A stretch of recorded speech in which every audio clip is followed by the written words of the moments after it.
Hello, I'm Indrek, and I'm gonna talk to you about modifications that I have made to this bike.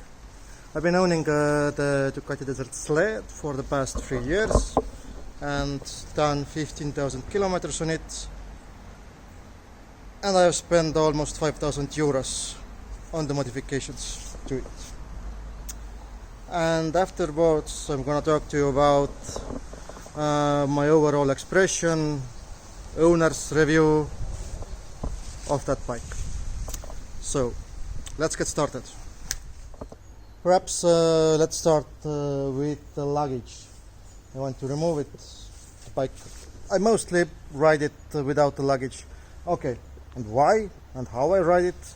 I used the Desert Sled as a naked adventure bike, and I've been riding through the Trans-Jura Trail here in Estonia, in Latvia, Norway, some Sweden.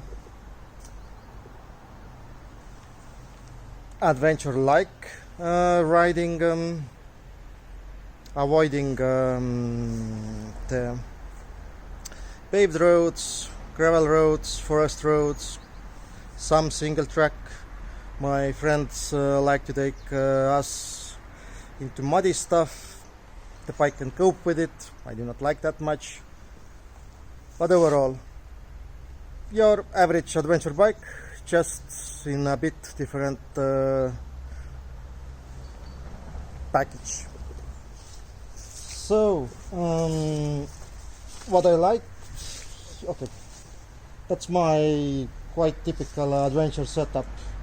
A 18-liter bag at the back from Svemata, and then from Kriga, two 14-liter bags. It's Kriga Duo something. It works nice with this bike, especially the Kriga ones. Like, that's your round-the-mill stuff. These they attach to Kriga specific carriers that do not look that ugly. Let me take off the bags.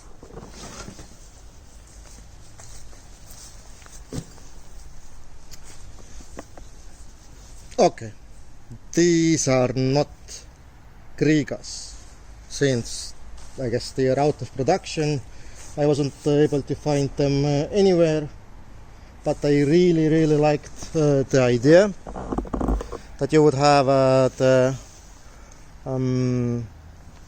bag carrier, like strap-on things, luggage rack, however you would call it, those that do not offend the look that much. So I decided to make my own. Contacted one local company that deals with plastics and had them cut those out for me. Often, actually so far, mostly when we have been doing longer trips, I've been using a SV no, not SV Hepco Becker's rear rack here as well. And on top of it, a Rotapax'i 5-liter canister, but not anymore, since the range is good enough, and after each 220 kilometers there is possibility to refuel. Okie dokie, mostly actually I do not have those installed either, but I will remain those on right now. But let's take a look at the front. One of the first modifications I made, as is with most adventure bikes, proper handcarts. Those are from Parkbusters, as they proudly state, and they are really fine. They offer enough wind protection, and I've been using them accordingly. And they have saved all the, not all the, they have saved my levers.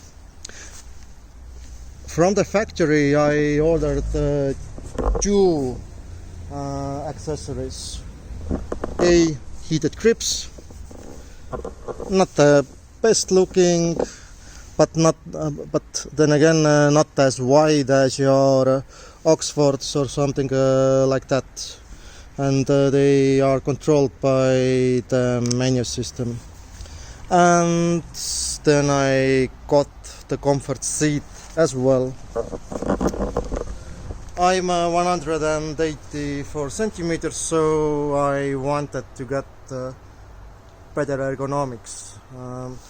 I mainly went for the comfort seat since it is 25 millimeters taller than the original one. And okay, it says nicely Ducati behind it as well, that's nice. The original one doesn't do it that proudly. To my height, I also upgraded, changed my foot pegs. Those are from SV Motech. You can adjust the height here. Right now they are in the lower position. I cannot recall what's the model name for them was. Then I'm using Rotapax'i Adventure Evo handlebar, not a tall one, the normal one. And then these guys. These are the handlebar risers from Child's Tools. It took me a long time to convince myself that I should get them, since they are not your 50 euro handlebar razors. They were quite expensive. But okay, then again, they are like very adjustable. You can adjust the handlebar position, the height, and also they came with specific bracket to hold the dashboard. Original one did not fit here.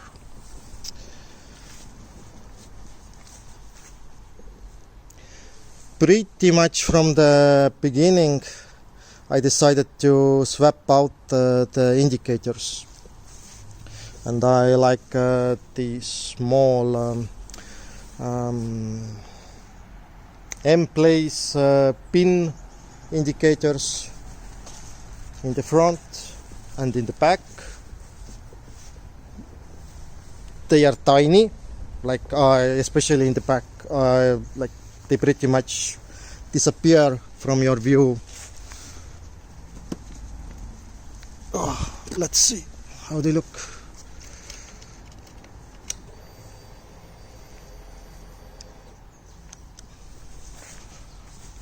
But they are really, really bright.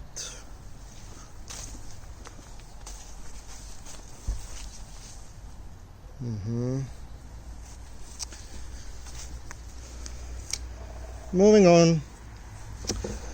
Every adventure bike needs some protection, and I got mine from Hebko Becker, along with the rack at the back that's missing, but ignore. Pretty good ones. They have been dropping the bike. Okay, to be honest, I've been dropping the bike only at moderate speed, but they have been holding up. Likewise, the upper ones, these ones, those are also from Hebko Becker. From Evatech, I have the oil radiator card and that card for the electronic part, cannot recall the name, and this thing that looks like a skid plate. Yep, that's an Evatech one. It should go and extend back to quite a while back, but it does not cope with the crash parts and the original bash plate. To be honest, regards the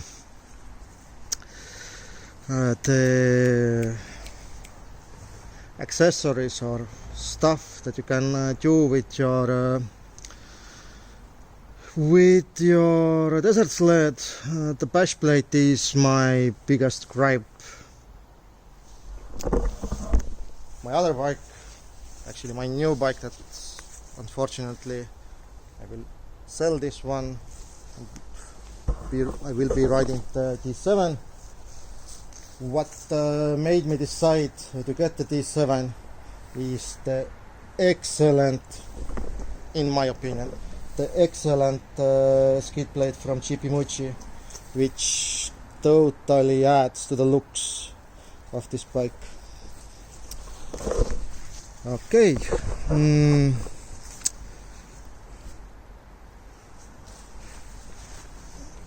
Everyone changes the factory license plate holder. Mine is from Evatech. Got it prior I got the bike, since the original one is not to anyone's taste, I would say. By us here in Estonia, having the license plate down there is no go. So using the Evatech, pretty pleased with it. Ergonomics wise, I'm using the SV Motech's gear lever. It's actually my third gear lever, since when you drop the bike, and for some reason I tend to drop it on the left side, the bash plate, the crash guards, they do not extrude that much that it would cover this lever. So on a longer trips I carry a extra lever, and for some reason the original one does not have the extending part. I mainly like the bending part. The SV Motech's is fine. I've been, of course, dropping the bike to the right side as well. I've been bending this one, and I carry again a extra brake lever, but haven't been didn't change this to aftermarket one. Okay, that guy is very noticeable. The slip-on from Leavinci, LV10, if I remember correctly. And okay, I sort of like the looks. Ignore the part that the black paint faded away far too easily. If I would have known that, I would have got the silver one. So yeah, advice: if you're getting the Leavinci's exhaust pipe for your Scrambler, don't take the black one. Your boots will rub off the paint. It's the original exhaust up until here, no cat of course anymore, which leaves a lot of room here. Nice weight saving. I'm running also the DB killer inside here, otherwise it was a bit unbearable. Protection wise, those are from AliExpress. That's from Fox Racing. These bobbins, like dual purpose, like it. The front ones are from Buick from Italy. The Fox Racing is from Germany.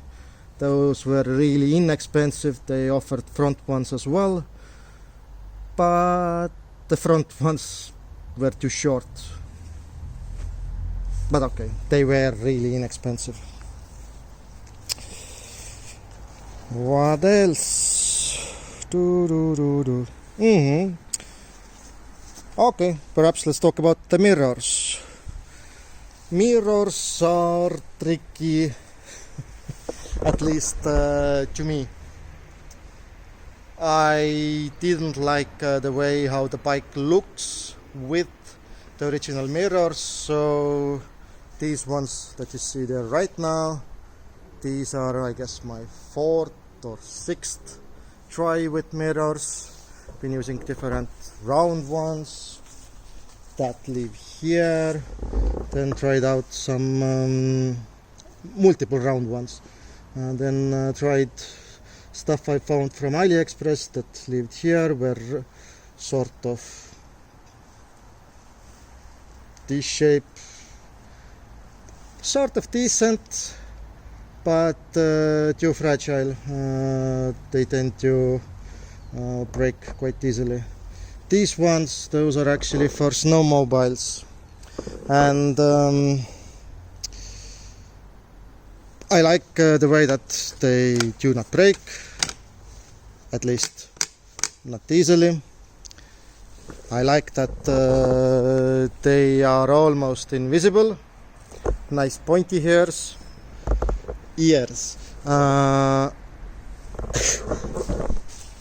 But they almost do not work as mirrors. Okay, in the city, filtering, or while you would like to see is there someone next to you, yeah, then they help. But if someone is a bit further behind you, then meaning your riding buddies, then they are just dots in these mirrors. For my next bike, I hope now I found the proper solution. Rottweiler mirrors, but those are quite expensive. These are power mat, something like that. Cheap ones, but okay. From one design, the tank pads, I did not use them. I did not have pads here for a while, and unfortunately this made so due this I rubbed off the paint quite a lot here with my boots. To be honest, I was able to scrape the paint on the frame as well with boots, like here. It is sort of fragile. The paint, I mean. I have removed the indicators from here, removed the front part. The last mode is so and so. Not sure that I would recommend it, since now it throws more mud and stuff onto you. Okay. One of the most expensive modifications I made was the front headlight. That's from okay, I live in Estonia, European Union, and that's from the United States, from Matt Gecko. The original one has likewise the GRL lights around it, but the main unit is halogen. This is full LED, and the original one, okay, to me it didn't look proper.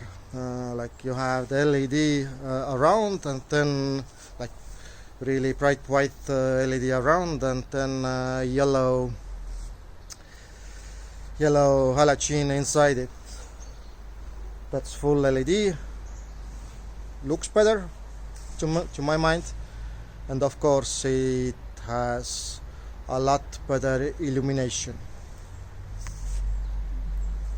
The original one was not utter crap, but not something that you would be satisfied.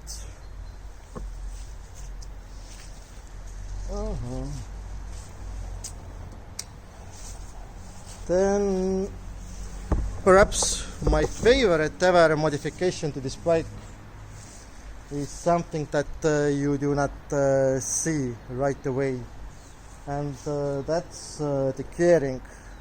I changed the front, made it 2 teeth smaller, and the rear one is 2 teeth bigger. In essence, I guess I got 20% more torque. Acceleration I definitely lost on the top end, but I do not care about it. The bike now handles and behaves like it looks like it should. It's okay. To me, this looks like a supermoto bike, and now it has the appropriate acceleration, and it is a lot more fun and hooligan-y. Agile, let's put it that way. It's more agile. I used to have a side stand enlarger, but this got lost on my last trip. Okay, you already have seen it. The original paint here and here, it started to break away. Sad, but not that terrible. Modification wise, I guess you can think of that as modifications. The tires, motos, tractionator, ralsies, however you would call it. Like it. Noisy, yes, noisy, but pretty good grip both on loose ground and likewise bearable on gravel.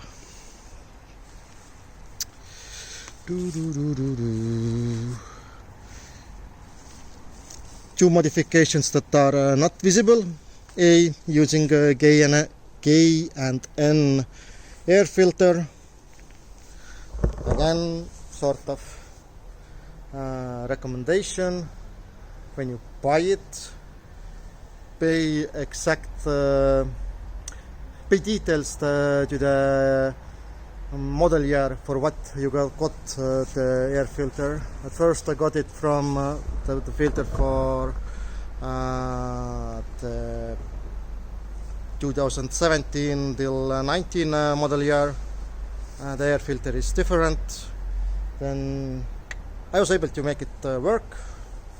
You need to cut it slightly, but I wasn't satisfied, and I still after a month or two I still purchased the appropriate one.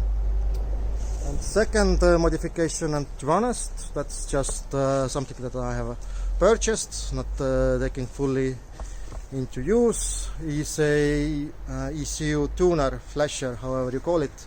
I got mine from Rexer from Germany. Got it in the spring this year. Was pricey, 500 euros. Besides giving you, I hope that it would give extra something horsepower, not much, 5 if that, but my main reason for purchasing that one was that now I can diagnose the bike, and also I can reset the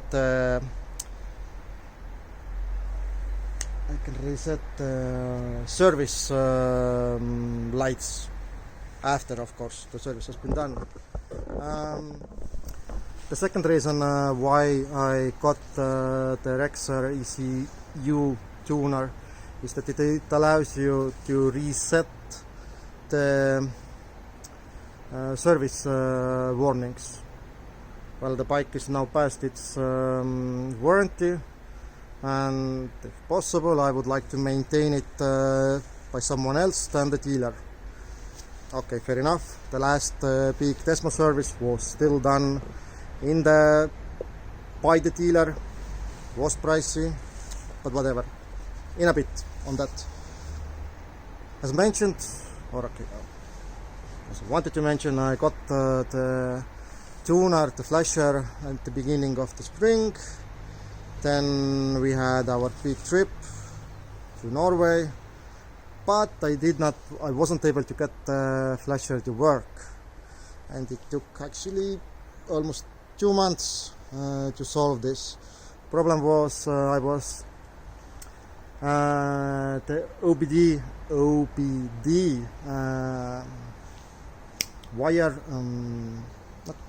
cable, OBD cable that I got was faulty, and it did not work with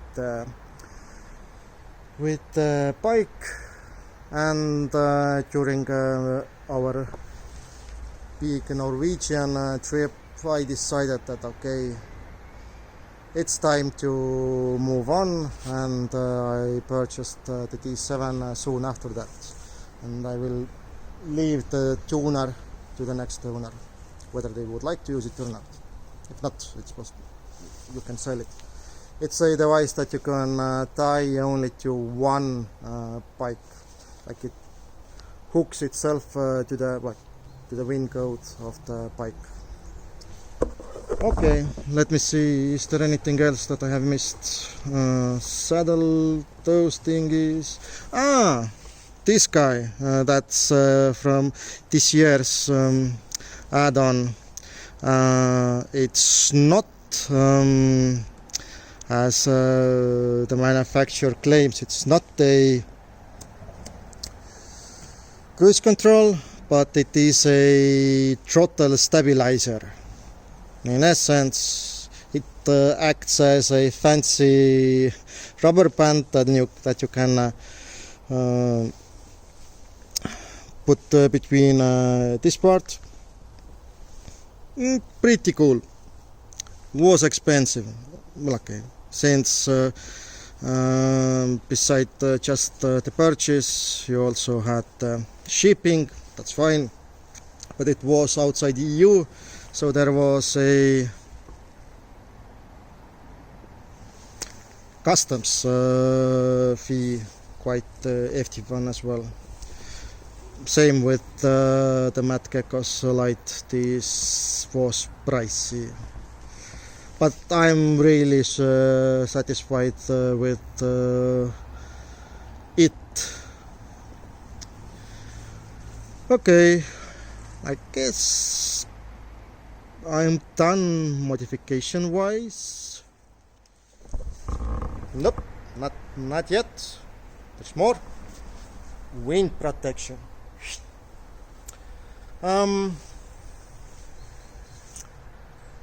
I thought I needed one, so I got one from AliExpress that actually looked pretty decent, but it did not give enough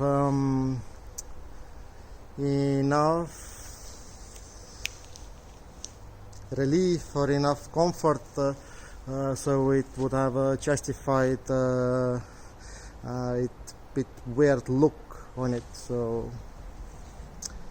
it didn't look that good as without it, so I removed it. I've got from AliExpress different stuff which are made from 4 normal scramblers, but they do not fit, like a panel into here. Skip it. Of course you can modify it and get it into work, but out of the box, nope.